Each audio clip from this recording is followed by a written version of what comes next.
بعض اوقات جادوگر ایسی گرہیں لگا کر جادو کرتے ہیں کہ ان گروں میں پھونکے مارتے ہیں، جیسا کہ اللہ تعالیٰ نے ارشاد فرمایا، اور گریں لگا کر ان میں پھونک مارنے والیوں کے شر سے جادوگر کبھی دوسرے اعمال کے ساتھ جادو کرتے ہیں جن تک پہنچنے کے لیے شیطانوں کا راستہ اختیار کرتے ہیں، اور ایسا عمل کرتے ہیں جس سے انسان کی عقل میں تغیر آ جاتا ہے، اور بعض اوقات یہ عمل مرض کا باعث بنتے ہیں، یا پھر بعض اوقات خامد اور بیوی کے درمیان جدائی کا سبب بنتا ہے، جس کی بنا پر اس کی بیوی اس کے سامنے قبیح شکل ہو جاتی ہے، جس سے وہ اسے ناپسند کرنا شروع کر دیتا ہے، اور اسی طرح بیوی کے ساتھ بھی جادوگر یہی عمل کرتا ہے تو وہ اپنے خامد سے نفرت اور بغض کرنے لگتی ہے۔ یہ عمل نص قرآنی کے مطابق صریحاً کفر ہے، جیسا کہ اللہ تعالیٰ کا فرمان ہے، اور اس چیز کے پیچھے لگ گئے جس سے شیطان سلیمان علیہ السلام کی حکومت میں پڑھتے تھے۔ سلیمان علیہ السلام نے تو کفر نہیں کیا، لیکن شیطانوں نے کفر کیا، وہ لوگوں کو جادو سکھاتے تھے۔ اللہ تعالیٰ نے ان کا کفر یہ بیان کیا کہ وہ لوگوں کو جادو سکھاتے تھے، اور اس کے بعد اللہ تعالیٰ نے ارشاد فرمایا، اور بابل میں ہاروت اور ماروت دو فرشتوں پر جو اتارا تھا، وہ دونوں بھائی کسی شخص کو اس وقت تک نہیں سکھاتے تھے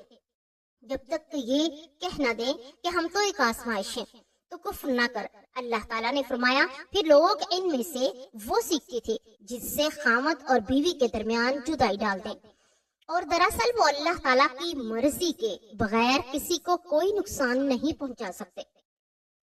یعنی یہ جادو اور جو اس سے شر واقع ہو رہا ہے، تو یہ سب اللہ تعالیٰ کی تقدیر مسبق اور اس کی مشیت سے ہے، تو ہمارا رب قہار مغلوب نہیں ہو سکتا، اور نہ اس کی بادشاہی میں اس کے ارادہ کے بغیر کچھ ہو سکتا ہے، بلکہ نہ تو اس دنیا میں اور نہ ہی آخرت میں کسی چیز کا وقوع ہو سکتا ہے سوائے اس کے جو تقدیر میں پہلے سے لکھ دیا گیا ہو۔ فرمانے خداوندی ہے، اور دراصل وہ اللہ تعالیٰ کی مرضی کے بغیر کسی کو کوئی نقصان نہیں پہنچا، یعنی اس کی کوئی اور قدری اجازت قوی اور کوئی قدری اجازت کے ساتھ، نہ کہ شرعی اجازت کے ساتھ۔ شرع تو اس سے روکتی اور منع کرتی ہے، اسے ان پر حرام کرتی ہے، لیکن اس تقدیری اجازت کے ساتھ جو کہ اللہ تعالیٰ کے علم اور تقدیر سابق جو کہ پہلے گزر چکی ہے کہ فلاں مرد اور فلاں عورت سے جادو کا وقوع ہوگا، اور یہ جادو فلاں مرد پر اور فلاں عورت پر ہوگا، جس طرح کہ یہ تقدیر بھی لکھی جا چکی ہے۔ فلاں آدمی قتل کیا جائے گا، فلاں کو یہ بیماری ہوگی تو اس ملک میں مرے گا اور اسے اتنا ہی رزق ملے گا، اور یہ غنی ہوگا یا فقیر ہوگا، تو یہ سب اللہ تعالیٰ کی مشیت اور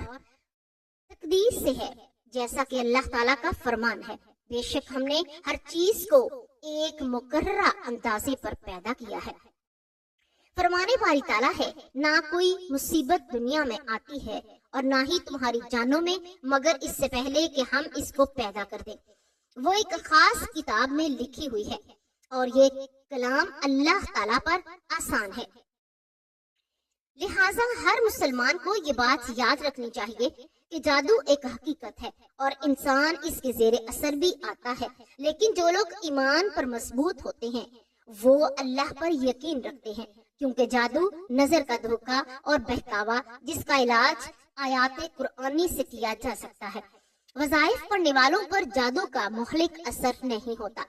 پیارے ناظرین، گھر کا سکون جن چیزوں سے وابستہ ہے ان میں سے ایک جھگڑے سے بچنا بھی ہے، چنانچہ جس گھر میں میاں بیوی، ساس بہو، بھائی بہن، بھائی بھائی کی آپس میں نہ بنتی ہو، ہر ایک ہاتھ میں گویا بارودی مواد لے کر گھومتا ہو کہ جو ہی کسی نے ذرا سی بات کی فوراً آگ کا شعلہ بھڑک اٹھے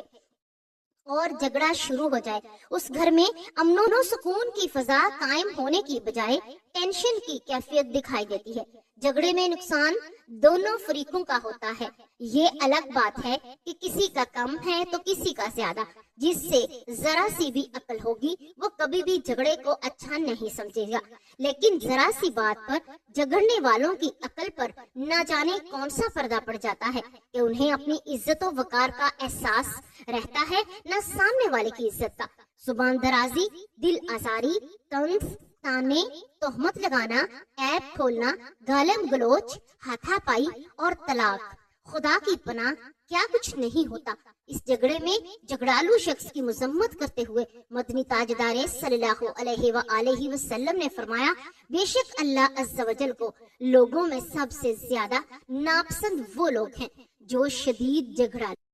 پیارے پیارے اسلامی بھائیوں، آپس میں صلح اور پیار محبت کے ساتھ رہنے میں فائدہ ہے، جبکہ جھگڑے میں نقصان۔ تو ہمیں ایسا کچھ نہ کرنا چاہیے کہ جھگڑے کی نوبت ہی نہ آئے۔ جھگڑا چھوڑنے کی فضیلت بیان کرتے ہوئے سرکار مدینہ صلی اللہ علیہ وآلہ وسلم نے ارشاد فرمایا، جو شخص حق پر ہونے کے باوجود جھگڑا چھوڑ دے، اس کے لیے جنت کے بیچ میں گھر بنایا جائے گا۔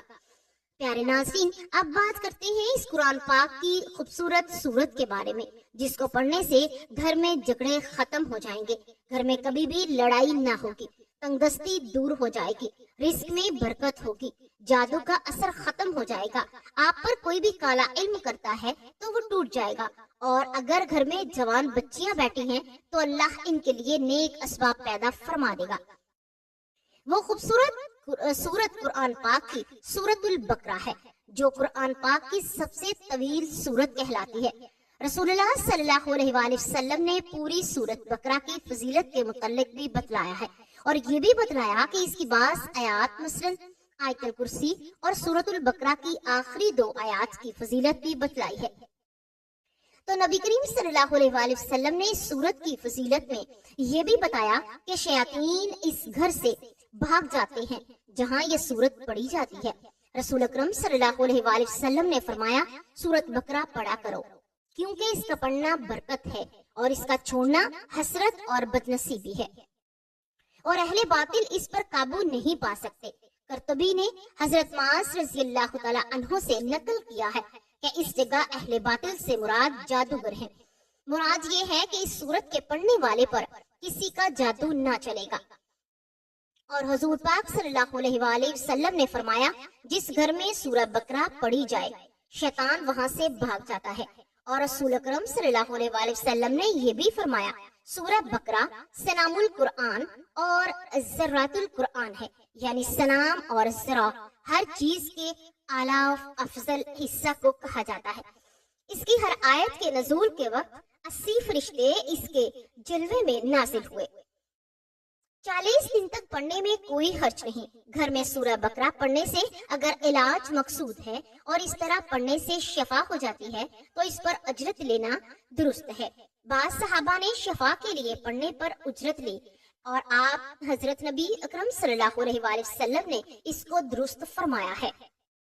پیارے ناظرین، آپ کو کوشش کرنی چاہیے کہ آپ کوشش کریں کہ روزانہ صرف 1 مرتبہ سورۃ البقرہ کی تلاوت کر لیں۔ آپ یقین مانیں کہ جب بھی آپ سورۃ البقرہ کی روزانہ 1 مرتبہ تلاوت کرنی شروع کریں گے تو آپ کے دن ہی بدل جائیں گے۔ اللہ تبارک و تعالیٰ آپ کو ہر چیز سے نوازے گا جس کی آپ کو ضرورت ہوگی، اور اللہ تبارک و تعالیٰ آپ کو بہت ساری ایسی آفتوں بلاؤں سے محفوظ رکھے گا جو کہ آپ کو نقصان پہنچا سکتی ہیں،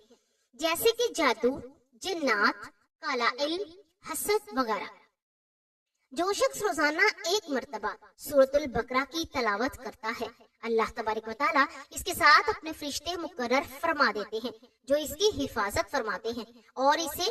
شیطان کے شر سے بچائے رکھتے ہیں، چاہے وہ کوئی بھی مشکل کیوں نہ ہو، تو اور اس کی ہر حاجت کو پوری کرتے ہیں جس کی اللہ تبارک و تعالیٰ اس سے طاقت بخشتا ہے۔ تو آپ روزانہ 1 مرتبہ سورۃ البقرہ کی تلاوت کا معمول بنا لیں۔ یقین مانیں کہ اللہ تبارک و تعالیٰ آپ کا محافظ بن جائے گا۔ اللہ تبارک و تعالیٰ سے دعا ہے کہ اللہ تبارک و تعالیٰ ہمیں قرآن پر عمل کرنے کی توفیق عطا فرمائے۔ اللہ تبارک و تعالیٰ تمام امت مسلمہ پر اپنا رحم، کرم اور اپنا فضل کرے۔ اللہ تبارک و تعالیٰ تمام مسلمانوں کو شیطان کے شر سے محفوظ رکھے۔ آمین یا رب العالمین۔